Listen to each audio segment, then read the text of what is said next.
Hey everyone in YouTube land, this is Dave Anderson. Welcome to Helicool's Helipad. Today I'm wearing my unit commissioner's uniform, and unit commissioner does all kinds of things to help a unit. And today we're going to be talking about scout awards and the do's and do nots and some of the pitfalls that some troops and some packs fall into. The best way to avoid the pitfalls in any organization, really, is to get as much training as you possibly can. Every commissioner will preach training, training, training, and just about across the board, there is unfortunately quite a lack of trained adults in leadership positions.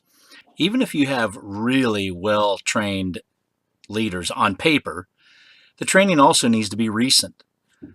Boy Scouts in general, they tend to change their policies and change how they do things quite a bit. And a person who hasn't gone through some recent training, well, I call those the curmudgeon. And you need to beware of the curmudgeon. So what is a curmudgeon? A curmudgeon is somebody who is bad-tempered and kind of surly.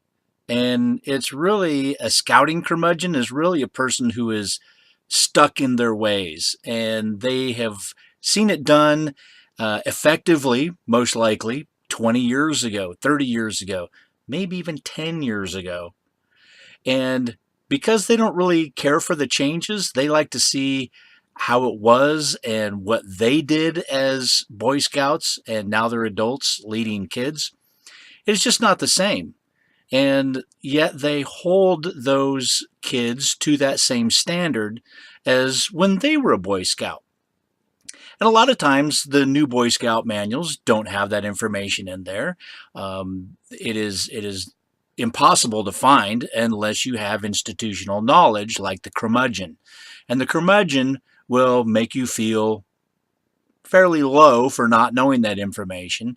And it's just a way for them to exert their power over you, because they believe that knowledge is power, and they're going to keep that knowledge if they possibly can to maintain that power.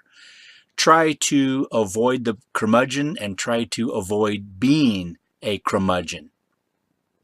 When you got your training, especially as a merit badge counselor, you'll notice in there, in part of that training, that you're not allowed to add or subtract from the requirements for the merit badge, or really for any other award that is given in BSA.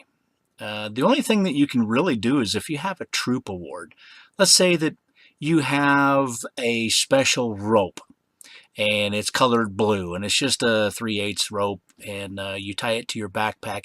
If you can tie all 7 knots, scout knots and hitches in under a minute, that's a troop award. So definitely you can figure out what kind of standards that you want for that troop award. You could even have another colored rope, a special rope, maybe a gold rope, if you can tie all 7 knots and hitches blindfolded in under a minute. Now, that's perfectly legal to go ahead and come up with your own award like that in a troop, but if you're doing a merit badge or you're doing any other kind of scouting official award, you're not allowed to add or subtract, no matter how you feel about the award, whether it be, well, that's just too easy, or I didn't do it that way when I was a kid. This is just not challenging enough. And these boys, these youth, they want a challenge. And the reason why they're not engaging in it is just because it's just too easy. And they want a challenge. So in our troop, we don't do it that way. We do it this way because we want the youth to have a real life challenge and experience, unlike maybe somebody else that, well, they're beneath us because we have risen to a higher standard. Unfortunately, dealing with folks like this is sort of like beating your head against that brick wall. But hopefully, if you can gain support from your commissioner and some district folks, hopefully you can come into that troop and talk some sense into that leader and ensure that the BSA standard is the standard that is being used and not some militaristic kind of standard. And I almost hate saying that because I'm retired military, and I know a lot of great military leaders who have been great scouters. Unfortunately, there are a few that were military possibly, or they're just militaristic in how they establish their leadership within the troop and demand higher standards than what is actually printed in the books. And this is the kind of stuff that you need to root out if you can at the troop level. Hopefully, keep it internal. Maybe get the committee involved with it. But you really, in order to recognize this, you really need to have the training, and you really need to have somebody from the district, commissioner preferably, or if it has to go that far, maybe a district executive. Either way, the scouting standard is the standard that has to be followed.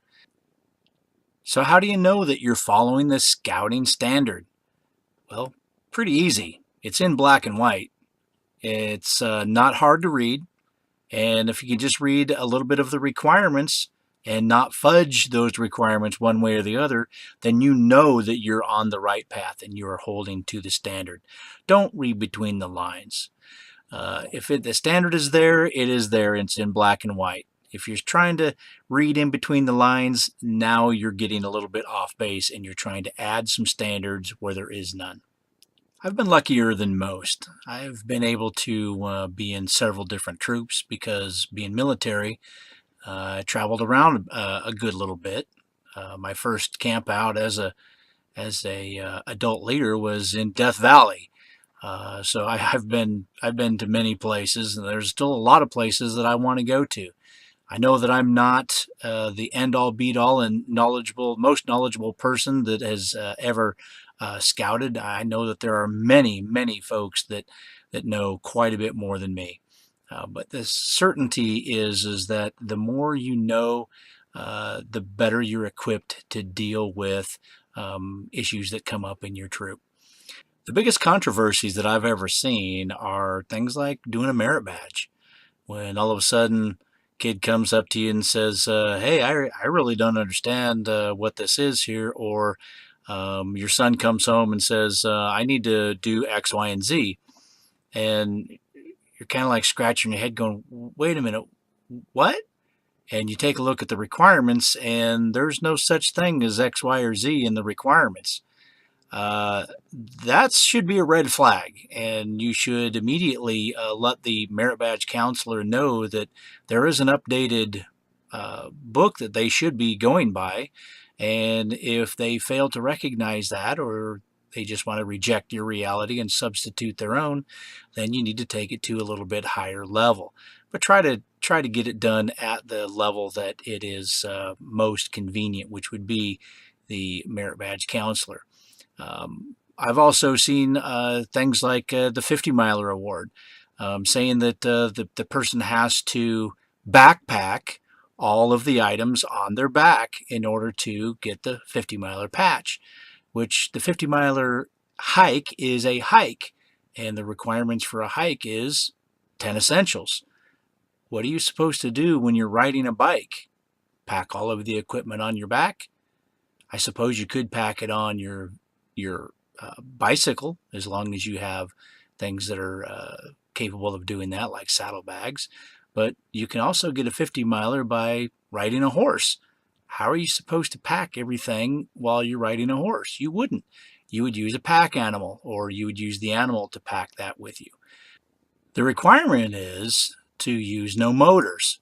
I totally get that.